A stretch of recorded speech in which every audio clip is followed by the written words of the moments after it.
आप सभी का एक बार फिर से मैं जनरस एकेडमी के यूट्यूब चैनल पर स्वागत करता हूं। यह है कक्षा 11वीं के राजनीतिक सिद्धांत के अध्याय 1 का भाग 4 और भाग 3 को देखने के लिए डिस्क्रिप्शन में जो लिंक दिया हुआ है उस पर आप क्लिक करके भाग 3 देख सकते हैं और इसी तरीके से भाग 1 और 2 भी प्लेलिस्ट में आपको मिल जाएगा। तो चलिए हम आज की ये वीडियो शुरू करते हैं। हमें राजनीतिक सिद्धांत क्यों पढ़ना चाहिए, ये इस प्रश्न के साथ शुरू होता है। अब देखिए, इस प्रश्न के लिए क्लियरिफिकेशन के लिए आप इन प्रश्नों को भी देख सकते हैं। राजनीतिक आदर्श हो सकते हैं, पर क्या हमें राजनीतिक सिद्धांतों के अध्ययन के लिए की भी ज़रूरत है? आखिर राजनीतिक सिद्धांत का अध्ययन क्या ज़रूरी है? यह राजनीति करने वाले राजनेताओं के लिए या नीति बनाने वाले नौकरशाह यानी कि जो IAS IPS रैंक के अधिकारी होते हैं उनके लिए प्रयोग किया, कहते हैं उनको नौकरशाह। तो नीति बनाने वाले, नीति कौन बनाते हैं? तो यही लोग बनाते हैं, IAS रैंक के जो अधिकारी होते हैं। तो नीति बनाने वाले नौकरशाहों के लिए या राजनीतिक सिद्धांत पढ़ाने वाले अध्यापकों के लिए ज़्यादा उपयुक्त नहीं है? क्या उसके लिए ज़्यादा उपयोगी है? बेहतर तो यह होगा कि राजनीतिक सिद्धांत संविधान और कानूनों की व्याख्या करने वाले वकील या जज या उन कार्यकर्ताओं और पत्रकारों को पढ़ना चाहिए जो शोषण का पर्दाफाश करते हैं और नए अधिकारों की मांग करते हैं। हमें आज़ादी या समानता का अर्थ जानने से क्या मिलेगा? अब जरा देखिए, अब इन प्रश्नों के साथ इसकी शुरुआत हुई है। अब इसका हम एक एक करके आंसर जानने का प्रयास करेंगे और साथ ही साथ हमें ये पता चल जाएगा कि राजनीतिक सिद्धांत हमें क्यों पढ़ना चाहिए। देखो, इसमें पहली बात क्या है कि राजनीतिक सिद्धांत ऐसे सभी समूहों के लिए प्रासंगिक है, यानी कि उसका कोई अर्थ निकलता है, कोई जो है ना उसके लिए अच्छा है, जो कि भविष्य में इनमें से कुछ किसी न किसी को बनना है। जैसे कि आप मान लीजिए, उदाहरण के लिए इसमें जो भी चर्चाएं की गई है, इसमें से हम में से कोई ना कोई आने वाले भविष्य में कोई राजनेता होगा, कोई जो है ना IAS अधिकारी भी बनेगा, कोई वकील भी बन सकता है, कोई जज भी बन सकता है, कोई रिपोर्टर भी बन सकता है, या कोई सोशल वर्कर भी बन सकता है। तो हम में से सब लोग इसमें से कुछ ना कुछ बन सकता है। तो इसलिए जो है ना छात्र के रूप में हम भविष्य में उपरोक्त यानी कि ऊपर में दिए हुए जो पेशा है, प्रोफेशन है, उसमें से किसी को चुन सकते हैं। इसलिए इनडायरेक्टली यानी कि परोक्ष रूप से, इनडायरेक्टली या अभी भी हमारे लिए क्या है, प्रासंगिक है। अब जैसे कि उदाहरण के लिए हम गणित पढ़ते हैं, लेकिन क्या हम में से सभी लोग गणितज्ञ हैं, मैथमेटिशियंस हैं या इंजीनियर हैं? नहीं है ना। लेकिन फिर भी हम गणित पढ़ते हैं। क्यों पढ़ते हैं? इसलिए कि बुनियादी अंक गणित जीवन के में सामान्य उपयोगी हो सकता है, यानी कि हर फील्ड में हमें जो बेसिक अर्थमेटिक है, यानी कि बेसिक अंक गणित है, उसकी आवश्यकता हमें जीवन में पड़ती है। इसलिए हम गणित का अध्ययन करते हैं। अब देखिए, दूसरी बात क्या है कि हम सभी मत देने और अन्य मसलों के फैसले करने के लिए अधिकार संपन्न नागरिक बनने जा रहे हैं। अब मान लेते हैं हम इनमें से कुछ भी नहीं बनते हैं, हम अलग ही चीज़ बनते हैं, लेकिन हम लोगों के पास क्या है, एक वोट देने का अधिकार तो होगा। और एक जिम्मेदार नागरिक आप तभी बन पाएंगे जब आपको राजनीतिक सिद्धांत की जानकारी होगी, यानी कि क्या गलत है, क्या सही है, क्या कानून है, कैसे है, क्या नियम है, संविधान क्या बताता है, राजनीतिक में आखिर क्या होना चाहिए। तो ये इन बातों की अगर जानकारी होगी तभी हम क्या करेंगे, दायित्वपूर्ण कार्य निर्वहन कर पाएंगे। दायित्वपूर्ण मतलब जिम्मेदारी से भरा हुआ कार्य को पूरा कर पाएंगे।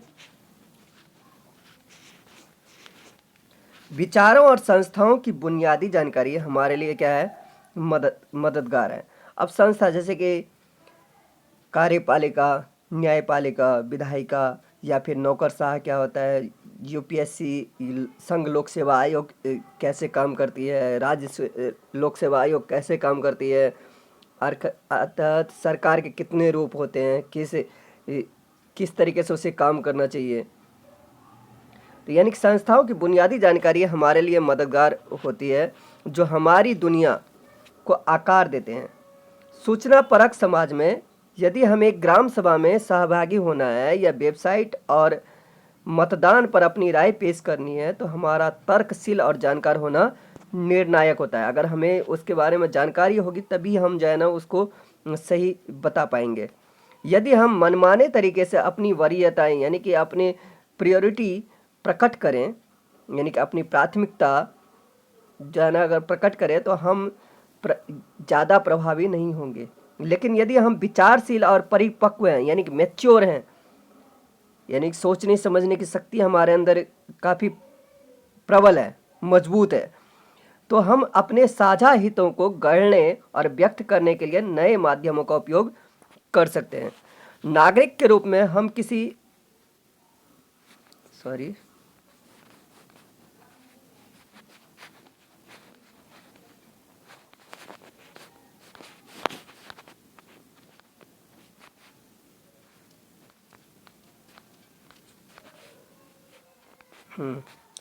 देखिए, नागरिक के रूप में हम किसी संगीत कार्यक्रम के श्रोता जैसे होते हैं। यानी कि जैसे एक म्यूजिक के प्रोग्राम में आप गए हो, संगीत प्रोग्राम में, अब वहाँ पे आप क्या कर रहे हो, गाना अगर सुन रहे हो तो वही भूमिका है एक तरीके से नागरिक की। अब देखिए इसमें फ़र्क क्या हो जाता है कि हम गीत और लाइक की व्याख्या करने वाले मुख्य कलाकार तो नहीं हैं, हमें तो ये पता है, मतलब उसको डिटेल में नहीं कर सकते। लेकिन अगर हमें इसकी जानकारी है, गीत और लय की जानकारी है, तो हम कार्यक्रम को तय कर सकते हैं कि हमें कौन सा गाना सुनना है, कौन सी जन अगला जो प्रस्तुति होगी अगली जो प्रस्तुति होगी वो कैसी होगी, उसको हम ध्यान से रसास्वादन करते हैं। रसास्वादन का मतलब उसको ध्यान से समझते हैं और उसी के अनुसार हम जो है ना रिक्वेस्ट करते हैं। तो अब तब क्या होता है कि जब जो संगीतकार होता है, म्यूजिशियन होता है, वो बेहतर प्रदर्शन करते हैं। क्यों? क्योंकि उन्हें जब ये लगता है कि भाई इस श्रोताओं में जानकार लोग भी हैं और इसकी कद्र करने वाले लोग भी हैं, कद्रदान भी हैं, कद्र करने वाले लोग भी हैं। तो इसी तरह शिक्षित और सचेत नागरिक अगर होगा तो राजनीति करने वालों का जनाभिमुख बना देता है। जनाभिमुख मतलब जनता के तरफ, जनता के लिए सोचने वाला बना देता है।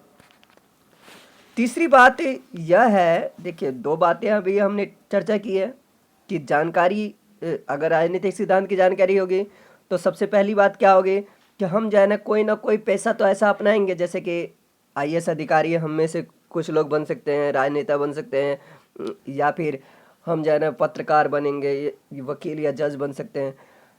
तो इसलिए हमें जो है ना पढ़ना चाहिए। और दूसरे कारण क्या है कि एक बेसिक जानकारी होनी चाहिए।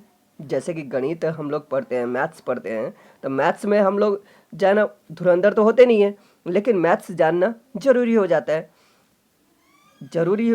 जाता है, क्योंकि उसका हम जानते हैं कि डेली लाइफ में भी कुछ ना कुछ बेसिक मैथ्स का यूज होता है।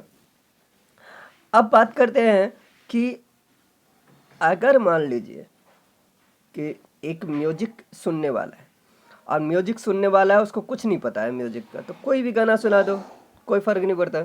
लेकिन अगर कोई जानकार है, अब वहाँ पे अगर तुम गाते हो या कोई भी कुछ करता है या कोई म्यूजिशियन है, तो वो सोच समझ के गाएगा और अच्छे तरीके से गाएगा, क्योंकि उसे पता है कि सामने वाला इस बात के बारे में जानता है।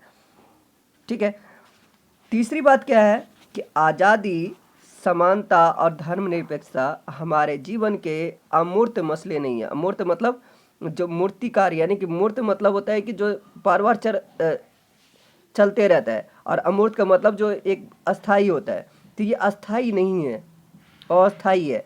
परिवारों, विद्यालयों, महाविद्यालय यानी कॉलेज, व्यावसायिक केंद्र आदि में तरह तरह के भेदभावों का हम प्रतिदिन सामना करते हैं, और हम खुद भी पहले से निर्धारित किसी न किसी धारणा अपने मन में पाले रहते हैं, चाहे वो किसी अलग जाति को लेके हो, अलग धर्म को लेके हो, अलग लिंग यानी कि को लेके, लड़कियों के बारे में हो या लड़कों के बारे में हो या किसी सोसाइटी के बारे में हो, तो हम कुछ ना कुछ ऐसा पहले से ही हम खुद भी धारण किए रहते हैं। यदि हम खुद को उत्पीड़ित, मतलब खुद के ऊपर कोई अत्याचार महसूस करते हैं, तो हम उस कष्ट का निवारण चाहते हैं, पीड़ा यानी कि कष्ट का निवारण चाहते हैं। यदि उसमें विलंब होता है तो क्या कह के यदि उसमें विलंब होता है तो हम महसूस करते हैं कि हिंसक क्रांति करना ही उचित है। यदि हम विशेषाधिकार संपन्न हैं, यानी कि अगर हमारे पास विशेष अधिकार हैं, तो हम सम्मान के लिए संघर्ष करने वाले नौकर और नौकरानियों के उत्पीड़न यानी कि उसको जो कष्ट मिल रही है उसको, उससे भी इनकार करते हैं। कभी कभी हम यह भी महसूस करते हैं कि हमारे नौकर उसी व्यवहार के योग्य हैं जो उनके साथ हो रहा है। राजनीतिक सिद्धांत बस यही करता है कि वह हमें राजनीतिक चीज़ों के बारे में अपने विचारों और भावनाओं के परीक्षण के लिए प्रोत्साहित करता है। थोड़ी अधिक सतर्कता से देखने भर से हम अपने विचारों और भावनाओं में उदार होते जाते हैं। उदार मतलब खुले विचार वाले होते जाते हैं। और अंत में छात्र के रूप में हम बहस और भाषण प्रतियोगिताओं में हिस्सा लेते हैं। हमारी अपनी राय होती है कि क्या सही है, क्या गलत है, क्या उचित है, क्या अनुचित, पर यह हम नहीं जानते कि वे तर्कसंगत हैं या नहीं। जब हम दूसरे से बहस करते हैं तभी हम अपने विचारों का बचाव करने की ज़रूरत महसूस करते हैं। इसके लिए तर्क और युक्तियाँ यानी कि तरीके तलाशते हैं। राजनीतिक सिद्धांत हमें न्याय या समानता के बारे में सुव्यवस्थित यानी कि पूरे तरीके से व्यवस्थित मैनेजमेंट तरीके से सोच से अवगत कराता है कि कैसे सोचना चाहिए, ताकि हम विचारों को सुधार सके, परिष्कृत यानी कि सुधार सके, सार्वजनिक हित में सुविज्ञ यानी कि अच्छे जानकार के तरीके से तर्क वितर्क कर सके, तर्क संगत ढंग से बहस करने और प्रभावी तरीके से संप्रेषण यानी कि प्रकट करने जैसे कौशल वैश्विक सूचना व्यवस्था में महत्वपूर्ण गुण साबित होते हैं। तो यह तो था पाठ मतलब अध्याय 1 का भाग 4। अगली वीडियो में हम जानेंगे अध्याय 2 के बारे में, अध्याय 2 यानी स्वतंत्रता के बारे में। तो तब तक के लिए हैव अ नाइस डे।